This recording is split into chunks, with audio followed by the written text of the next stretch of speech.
Assalamualaikum warahmatullahi wabarakatuh. Bismillah, alhamdulillah, wassalatu wassalamu ala rasulillah, amma ba'd. Yang saya hormati Ibu Dewi Maharani sebagai dosen pengampu mata kuliah kita, mata kuliah Bank dan Lembaga Keuangan Syariah. Dan yang saya banggakan teman-teman saya tentunya dari MBS 5D. Langsung saja, di sini kami kelompok 2 yang terdiri dari yang pertama Chania Erminarisma sebagai nanti pemateri kedua, dan saya sendiri moderator plus sebagai pemateri pertama, dan yang ketiga Mbak Eni Khairumatin sebagai pemateri ketiga. Langsung saja di sini saya akan membahas tentang asas dan prinsip dasar bank pembiayaan rakyat syariah. Asas berdirinya BPRS ini didasari oleh tuntutan bermuamalah secara Islam yang merupakan keinginan kuat dari sebagian besar umat Islam di Indonesia. Yang kedua, prinsip dasar. Prinsip dasar BPRS ini sebisa mungkin bebas maghrib, maksudnya bebas dari masyir, spekulasi, atau bisa dibilang judi yang di situ mengundi nasibnya secara untung-untungan. Yang kedua yakni bebas dari horor, yang berarti bebas dari penipuan, ketidakpastian. Dan yang ketiga, bebas dari keharaman, bebas dari hal-hal yang dilarang oleh Islam. Dan yang keempat, bebas riba tentunya. Dan yang kelima, bebas dari kebatilan, bebas dari barang-barang yang batil. Dan yang B, kata kedua, menjalankan bisnis dan aktivitas perdagangan yang berbasis pada perolehan keuntungan yang sah menurut syariah. Itu prinsip kedua. Dan prinsip yang ketiga adalah menyalurkan zakat, infak, dan sedekah. Di sini BPRS sebagai badan sosial lembaga keuangan syariah berfungsi sebagai pengelola dana sosial dan untuk penghimpunan dana dan menyalurkan dana zakat, infak, dan sedekah.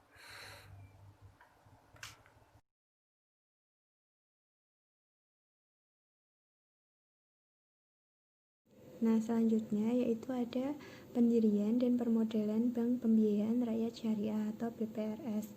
Yang pertama tentang pendirian Bank Pembiayaan Rakyat Syariah atau BPRS. Nah, BPRS hanya dapat didirikan dengan izin Dewan Gubernur Bank Indonesia dan dilakukan dengan 2 tahap, yaitu yang pertama persetujuan prinsip, yang kedua ada pemberian izin usaha. Nah, BPRS ini hanya dapat didirikan dan dimiliki oleh yang pertama warga negara Indonesia, yang kedua Badan Hukum Indonesia yang seluruh warga negara Indonesia merupakan pemilik, yang ketiga pemerintah daerah, yang keempat 2 pihak atau lebih di antara warga negara Indonesia. Nah, selanjutnya sebagai pemilik BPRS ini disyaratkan harus pihak-pihak yang pertama tidak termasuk dalam daftar orang-orang yang dilarang menjadi pemegang saham, yang sudah ditetapkan ketentuan oleh Bank Indonesia. Yang kedua, menurut penelitian Bank Indonesia, yang bersangkutan memiliki integritas. Yang pertama, memiliki akal dan moral yang baik. Yang kedua, mematuhi peraturan perundang-undangan yang berlaku. Yang ketiga, bersedia mengembangkan BPRS yang sehat. Yang selanjutnya ada khusus bagi pemegang saham pengendali, selain wajib memenuhi persyaratan, juga wajib menyampaikan surat pernyataan bersedia untuk mengatasi kesulitan dan permodalan ataupun likuiditas yang dihadapi BPRS saat menjalankan tugasnya. Yang kedua ada permodalan. Yang pertama ada 2 miliar rupiah untuk BPRS yang didirikan di wilayah khusus Ibu Kota Jakarta Raya dan kabupaten atau kota Tangerang, Bogor, dan Bekasi. Yang kedua ada 1 miliar rupiah untuk BPRS yang didirikan di wilayah Ibu Kota Provinsi luar wilayah daerah Ibu Kota Jakarta Raya dan kabupaten atau kota Tangerang, Bogor, Depok, dan Bekasi. Yang ketiga ada 500 juta rupiah, yaitu untuk BPRS yang didirikan di luar wilayah sebagaimana telah disebutkan tadi. Nah, sumber dana ini itu tidak boleh sumber daya untuk dalam rangka kepemilikan ini itu tidak boleh atau dilarang. Yang pertama berasal dari pinjaman atau fasilitas pembiayaan dalam bentuk apapun dari Bank Indonesia. Yang kedua berasal dari sumber yang diharamkan. Yang ketiga berasal dari pencucian uang atau money laundering. Yang ketiga ada kegiatan usaha bank pembiayaan rakyat syariah atau BPRS. Yang pertama menghimpun dana dari masyarakat seperti simpanan berupa tabungan. Yang kedua ada investasi berupa deposito atau tabungan atau bentuk lainnya yang dipersamakan dengan itu, juga sesuai dengan prinsip syariah. Yang kedua menyalurkan dana kepada masyarakat dalam bentuk yang pertama pembiayaan bagi hasil berdasarkan akad mudharabah atau musyarakah. Yang kedua pembiayaan berdasarkan akad murabahah, salam atau istighna. Yang ketiga pembiayaan berdasarkan akad qard. Yang keempat pembiayaan penyewaan barang bergerak atau tidak bergerak kepada nasabah. Yang ketiga menempatkan dana pada bank syariah lain dalam bentuk titipan. Yang keempat memindahkan uang baik untuk kepentingan sendiri atau kepentingan nasabah. Yang kelima menyediakan produk yang dilakukan. Yang selanjutnya mengenai kesehatan BPRS akan dilanjutkan oleh materi berikutnya, yaitu tingkat penilaian kesehatan BPRS.